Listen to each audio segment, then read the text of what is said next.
YouTube? Welcome back to the channel. Today we will be continuing with the Kawasaki build.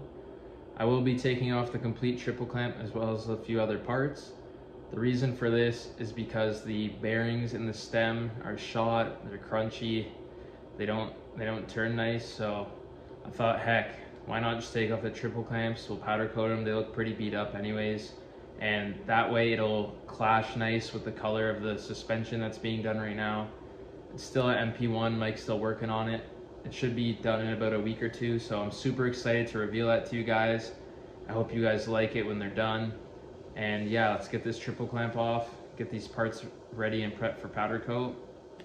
So here's the triple clamps. I'll be taking them off in just a moment. They look pretty beat up.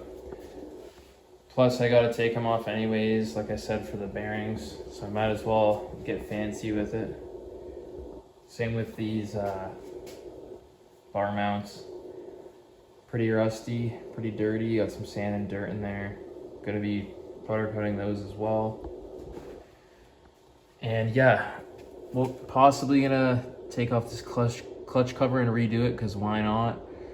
Got these Works Connection Rad braces, potentially gonna take that off now as well to get them done. And probably gonna get rid of this blue because that's not exactly the theme I want to run with.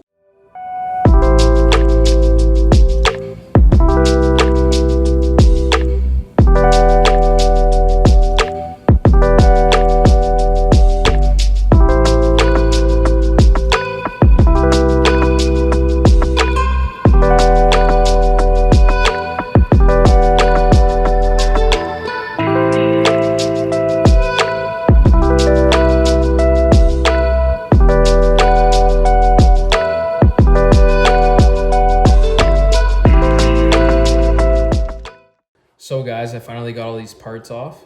Here's the lower triple clamp. You can see the bearings super dirty. It's pretty crunchy. This is the upper part as well. I removed the clutch cover. I have a record loose clutch on the bike. I'll show you guys in just a second here. Look how grimy these bolts are from the bar mount bushings. Looking pretty bad. I'm either gonna sandblast these and restore them back to stock, or just see if I can buy new hardware. And these are the bottom portion of the bar clamps. Gonna be coating these as well with the upper halves. Those are already prepped for powder coat. And yeah guys, so let me show you this clutch that I got with the bike here. It looks amazing. Check this out guys. I got this Recluse clutch with the bike. Very excited. I've never had an upgraded clutch before. Can't wait to see how it feels and performs. So yeah, I thought I'd just show you it here. Looks so good. Anyways guys, thanks for tuning in again. I appreciate all your support. Drop a comment down below, like, subscribe. Any support is greatly appreciated, and I'll see you guys next time.